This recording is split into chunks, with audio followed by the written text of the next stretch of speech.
The Pistons are the basketball champions of the world. Detroit, it's time. It's playoff time, Detroit. Let's go to work. Shout out Detroit. I got to buff up, you know what I'm saying? Detroit, I'm all the way in. Detroit Pistons, I'm all the way in. Let's do it.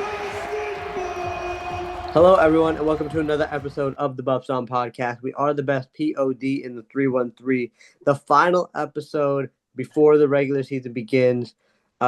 We're going to do a little bit of a season preview here. We're going to go a little differently about it. We have some questions that we're going to ask each other to kind of get each other's perspective on how we think the season is going to play out. Unfortunately, we do have some sad news to share regarding Jaden Ivey. I know we were all looking forward to watching him play again this season, and we got a little bit of a glimpse of that in preseason in Memphis, but it was announced that he is going to have arthroscopic knee surgery and be reevaluated in about 4 weeks. So the Pistons will be without their potential second option for the first at least month of the season. It is not expected to keep him out for an extended period of time, but it definitely is something to be concerned about. Especially for a guy whose speed is his number one weapon. We have 2 seasons now where, last year, of course, the broken fibula, and this year we're starting off with the knee surgery. It'll be interesting to see if he can bounce back the way we all hope he can. It is important to note that this procedure and this injury is not at all related to the broken fibula from last season. So completely different issue. But Connie, you're first on my screen. Just really quickly, any initial reaction to Jaden Ivey going down for the first month? Yeah, going to be tough. It was already going to be tough for him coming back from that season-ending injury last year and then having to play himself back into sort of the flow of the game and game shape. And now he's going to have to do that off another injury, like more than a month into the season. And my initial thought is that I don't know. I don't think this is unrelated to that injury when that demon Cole Anthony jumped into Ivy's leg and broke it. Through that whole recovery process, when you have one leg that is weaker or detrimental, it's just shown that you get these compensatory movement patterns where you're putting more load onto the other knee. And so I do think these could be related in a long-term fashion, but hoping that arthroscopic, not too bad, just a little surgery probe that goes inside your knee. They didn't slice it open. So I feel pretty optimistic about him still coming back good. But I mean, obviously not great. We saw how different he looked, how huge he looked. I was really excited to see him starting this season, but we'll still see him later on. So we'll be all right. We will, we will. And I'm just saying that I believe that it wasn't related based on what a lot of the Pistons beat writers and reporters are saying. But yes, of course, you put a lot of pressure on one leg and not the other, you're gonna feel it. Gabe, your thoughts on Ivy's injury? At least he got to have the whole summer with the team. And if you're going to miss a month of basketball, the first month is probably the best. Of course, it's not good news, but to take the silver lining of it, that's really all there is. I wonder if we are in a good record by the time he comes back, is he immediately going to be in that starting lineup, or is he going to find a different role that, as long as we keep winning, he's going to come off the bench? I guess we'll see. Hope he recovers quickly. This is a decently common thing to happen to NBA players, and they pretty much always, except if you're Embiid, come back looking good. So I'm not worried long term at all. Valley? I guess I have a little worry long term just because it's a repetitive thing that Ivy's getting injured a bit now. But over everything, I just really feel for the guy. Obviously wants nothing more than to be out on that court and to have, last season happen that freak injury he can't do anything about, and then start off this season with a knee surgery. Gabe, it's a great point you bring up, though. He at least had the summer to work out. He was with the team that whole time. He played a preseason game. I really feel for Ivy. Connie, I think you're right on the money as well, like working himself back into game shape. But I think the super interesting thing is going to be I didn't really think about this until I guess now. He's going to miss 15, 20 games. Like that's what 4 weeks is in the NBA. And if it is only 4 weeks, that's a decent chunk of games. It's going to be really interesting to see how the Pistons react. Who slots in at the two guard? I think it might be Duncan Robinson. We didn't bring Schroeder back. I'm assuming because Ivy came back, he was that secondary ball handler. Who is that Schroeder role now that what Ivy was going to be? Is that going to be Karis LeVert? Is it going to be by committee? Is it going to be Sasser? Is it going to be Dennis Jenkins or Sar Thompson? We don't really know what's going to go on. So it's going to be really interesting to see how we play our first 15, 20 games of the season. Not without Ivy, but really just over everything, just hope it's the fastest recovery possible, right? We just want to see Ivy play some games, contract year.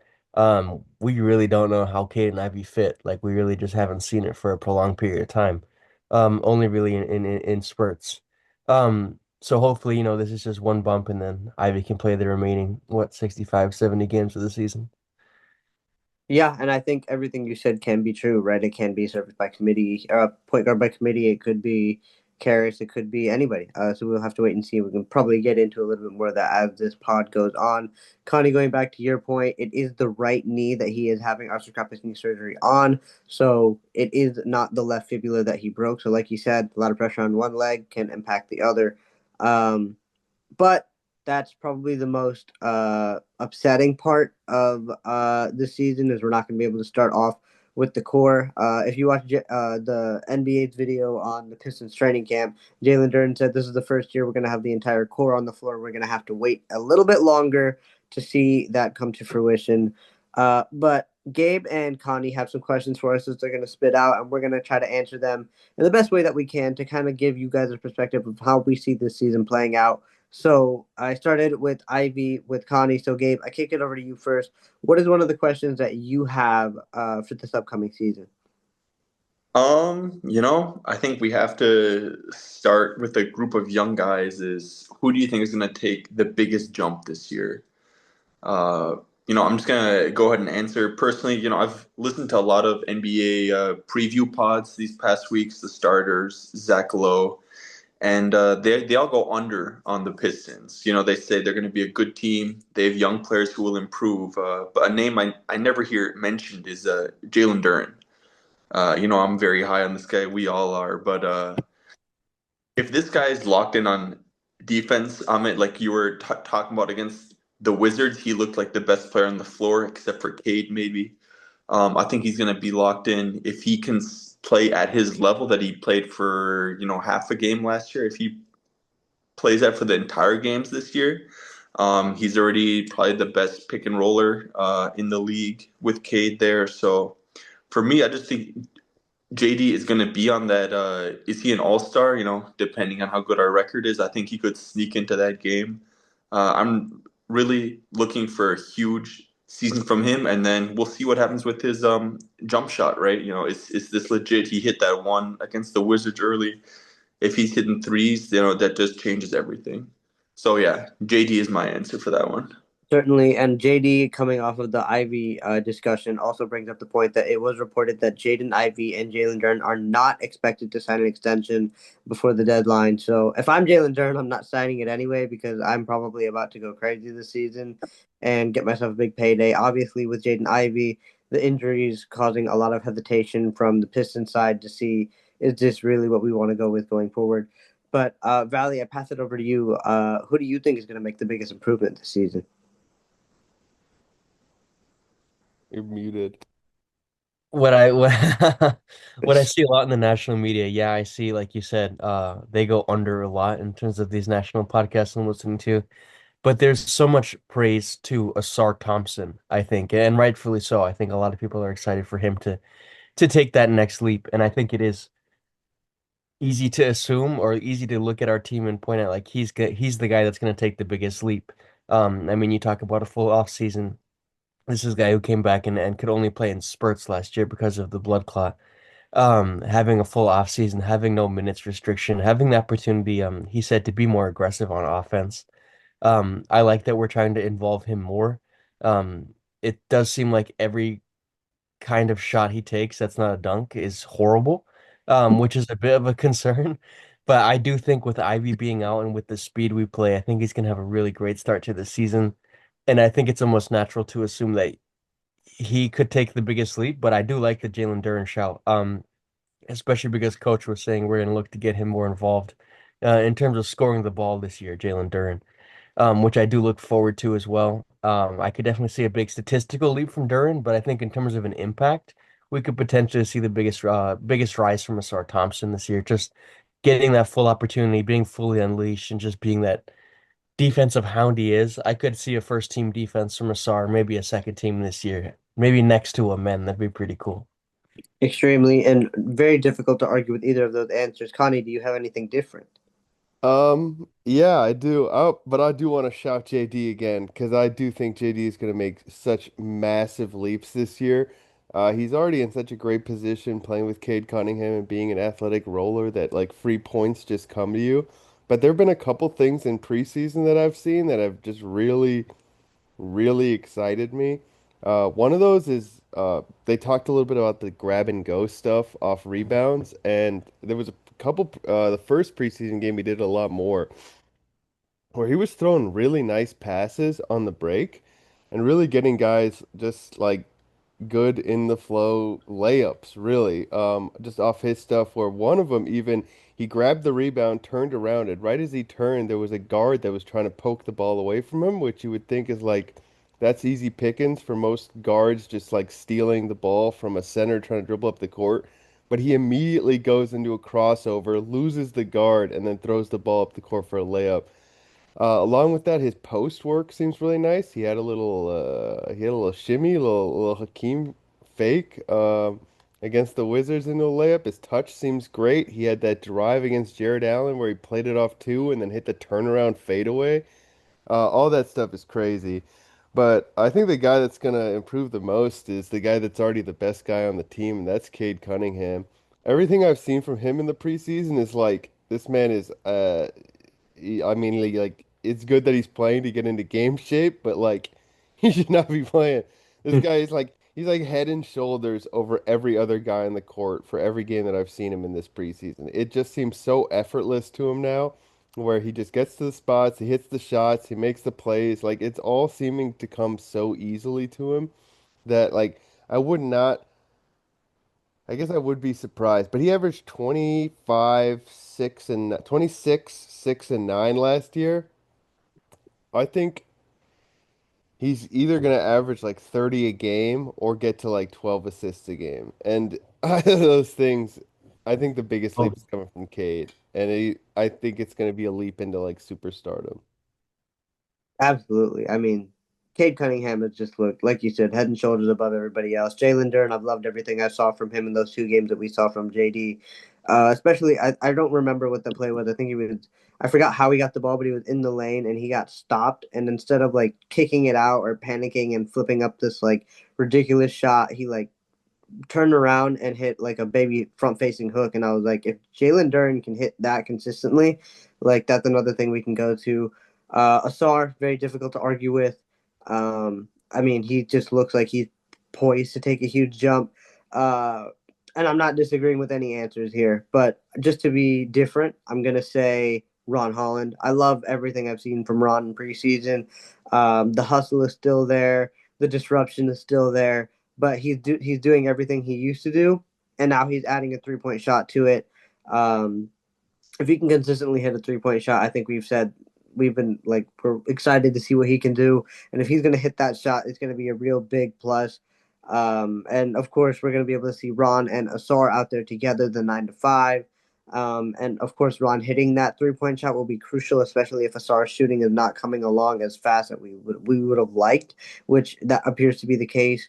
I also want to see Asar Thompson get a lot better from the free throw line. He's really good at drawing fouls. Let's hit some free throws and try to capitalize on those 3 points at the line. But for me, the person I think that can take the biggest improvement is Ron Holland. So let us know in the comments who you think is going to take the biggest jump this season: the JD, Asar, Cade, Ron, or somebody else that we did not mention. Any other notes on any of those four guys before we move into the next question from Connie? I think it has to be Ron Holland this year. Like, I think we're asking him to take a really big leap. I think his minutes are going to be up. I think his shots are going to be up. His role overall, touches, usage percentage is going to be really up. I'm hoping that comes. Gabe, I know you're about to jump in, but I'm just going to quickly say Marcus Sasser, I still believe. I think he'll get a chance in these first 15 or so games. Yeah, Yeah, hopefully he's healthy for opening night. As Connie pointed out in the group chat, Suster saying that his hip is a little tight, so hopefully he is ready for opening night and we're not another man down. Gabe, yeah. I just want to throw in real quick. JD has also not missed a free throw in the preseason. love to hear that. All right. JD, Mm, didn't he play Yeah, one game? like two I think games. so too. played Okay, two yeah, games. yeah, How yeah. many free throws is that, Gabe? I don't know, but I Okay. remember looked at both box scores and did not miss one. Okay.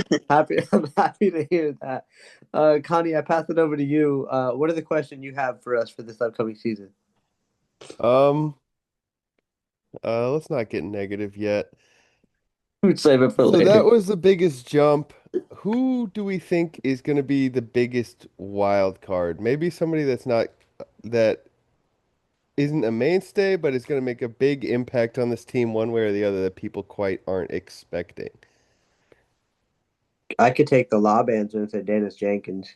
Um, we saw him get some run with the big guys, the main roster, the main rotation guys, a little bit while Cade was out, and he dropped 19 and 6 on 5 for 6 and 3 for 4.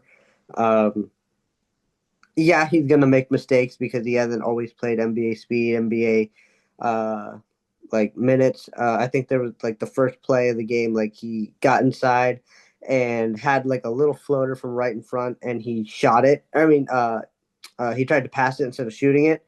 Once he learns those things, I think, I mean, of course, young guys are going to make mistakes, but especially with Jaden Ivey out, I believe JP Bickerstaff, this is going to be an opportunity, said this is going to be an opportunity now for Jenkins and Sasser.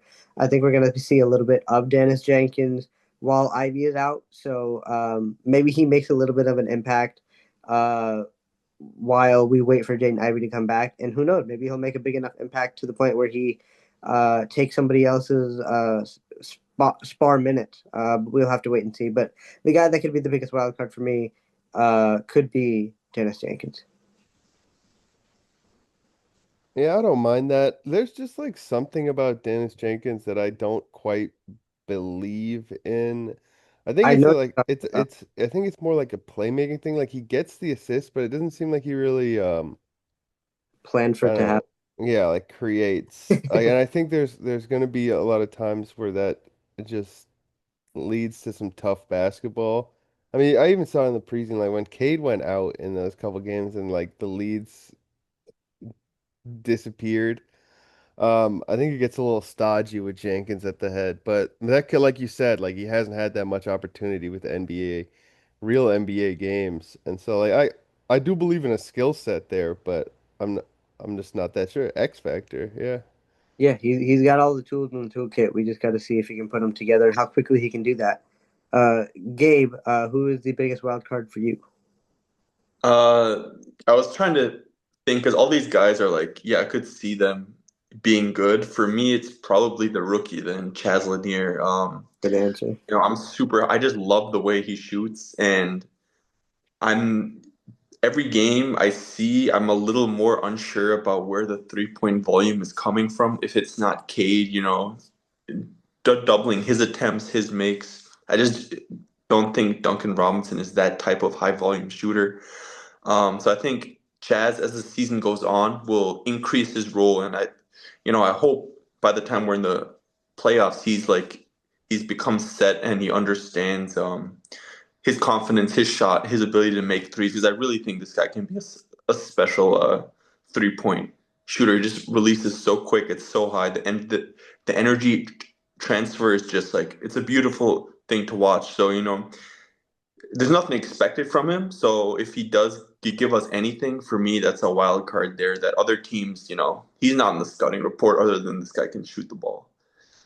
I loved everything I've seen from Chaz in preseason. I think I mentioned it on the pod that we were discussing after the first preseason game. Like, I think we're seeing now what we were expecting to see in summer league, and it's really, really good to see. Um, Connie, I guess it was your question, so let's ask you: who is your biggest wild card for this upcoming season? Dang, I was gonna say Chaz Lanier because I fully agree. I could bring someone else out, but like I was really expecting nothing from him. and that he would be like an end of the bench G League guy, but like his shot is very real and he's not scared to get him up. So I do expect him to have an influence on this season. You know But who he reminds me of? who? Jordan Hawkins on the Pelicans. When Yeah. he had some huge games, but he also had some like bad nights, but you can just tell that this guy's a shooter. It's almost like Trajan knew what he was doing. Yeah, that's crazy. I'm I, gonna go with an off-season pickup that I think is gonna be more important now than he was before. I think it's gonna be Karis LeVert. With him, I'm the like with Duncan, I kind of know what we're gonna get out of this guy. He's kind of done the same thing for a while. With Karis LeVert, I think his X factor comes that he does so many different things in a variety of ways that like he could have a range of different impacts. Like for example, against Washington, there was a play, he gets a wide open three, he knocks down that three-pointer. The next play, he gets a wide open three for Duncan Robinson. They knock down that three-pointer. I'm like, oh, great. The new additions are doing some really good stuff for us. And then the next possession down, he takes an off the dribble tough three-pointer and he misses it. And I think he has such a like a diverse skill set. Um, but also really likes to shoot the ball and get buckets that like I think his impact is gonna it's a wild card in that I think it's gonna range pretty widely from game to game depending on if he's cooking or not. So I think there's gonna be some games where Karius has like 20 something. We're like, damn, off the bench, Karius fucking huge spark, cooked it, won us that game. And I think there's gonna be other games where like he's gonna get pulled kind of quickly because he's breaking some shots and he's enjoying the shooting, and we're like, God damn, please let somebody else get something with the ball here. So I think it's gonna be like X factor in that there's gonna be a lot of variability from Karras game to game. I agree.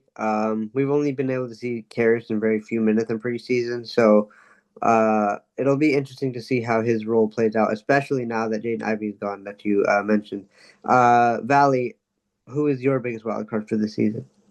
yeah, I'm upset you took the Karis LeVert call right out of me because I think he is glaringly the biggest X factor because we don't necessarily know what he's going to provide to us, and his role could have just changed as a result of that Ivy news, potentially making him a bigger X factor.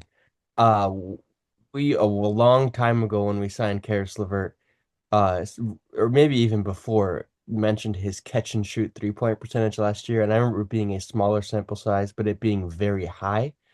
And like, is he going to be on ball or is he going to be off ball then, considering that percentage? I think it's just going to be interesting to see what we get from him overall. And when you look at it, he is going to be the veteran ball handler on this team. He is likely going to be in place of Dennis Schroeder. He's going to likely close games.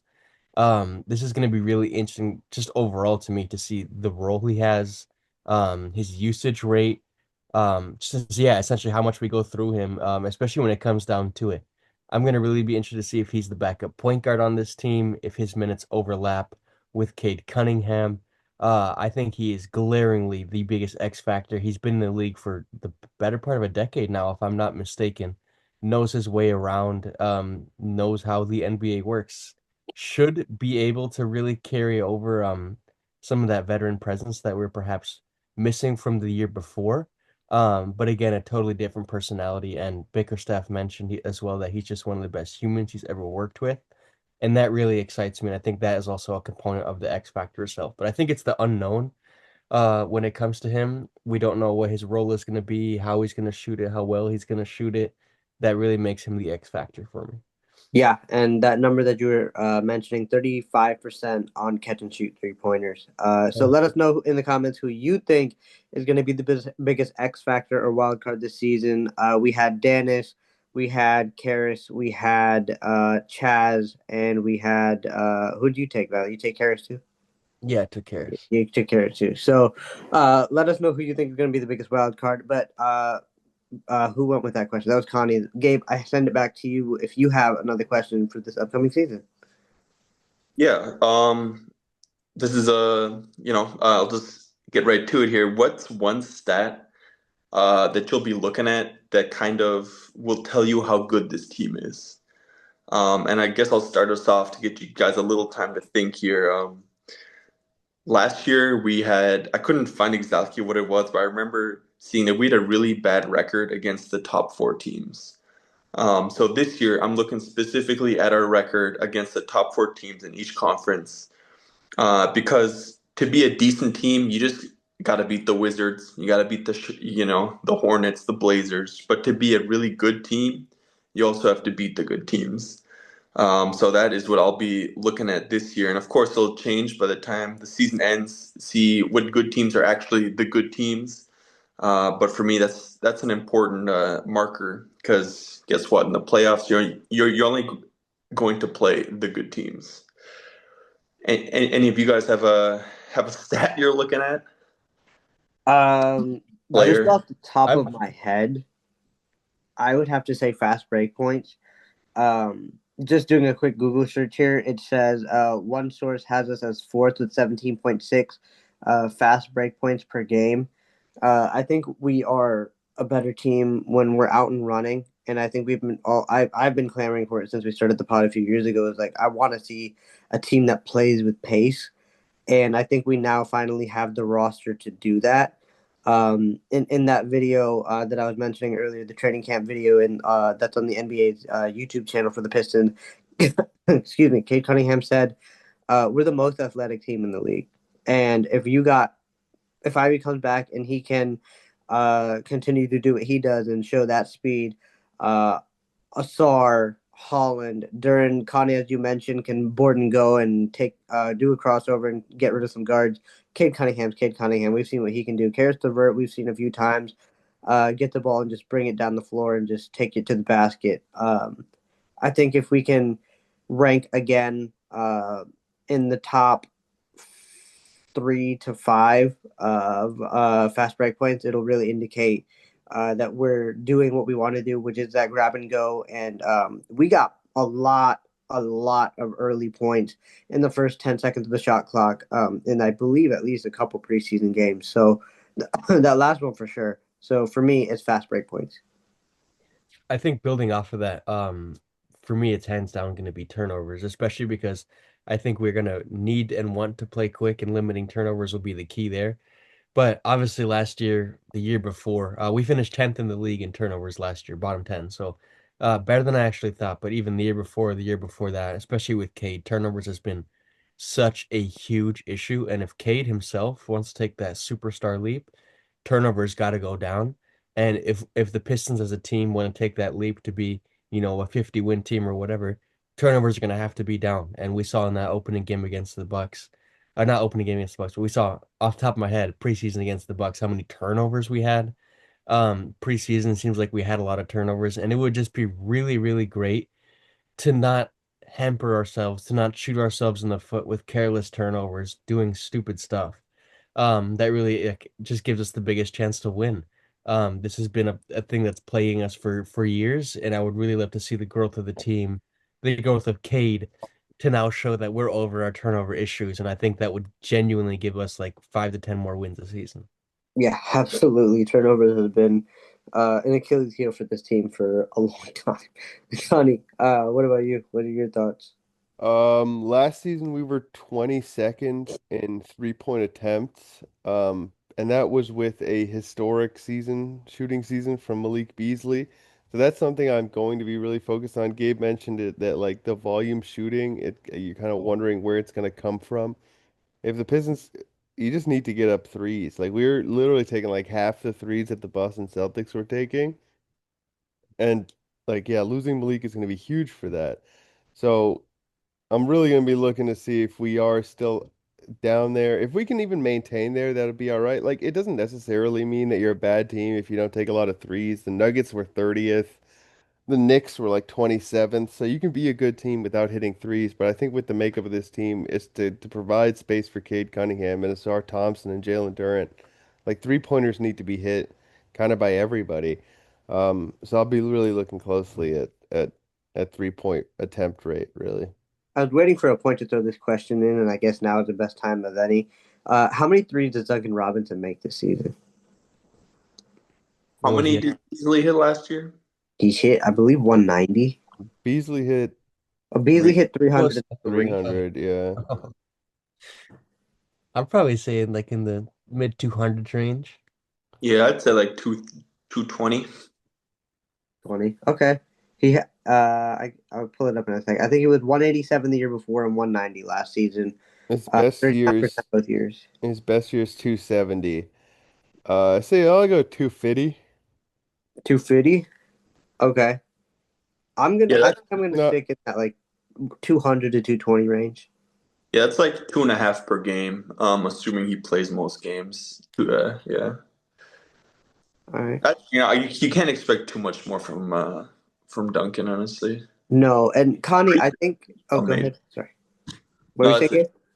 3 per game would be like over the moon. Yeah. And Connie, I kind of want to use this to like build off of one of the questions you were going to throw out there. Who do you guys think is going to be the biggest disappointment this season?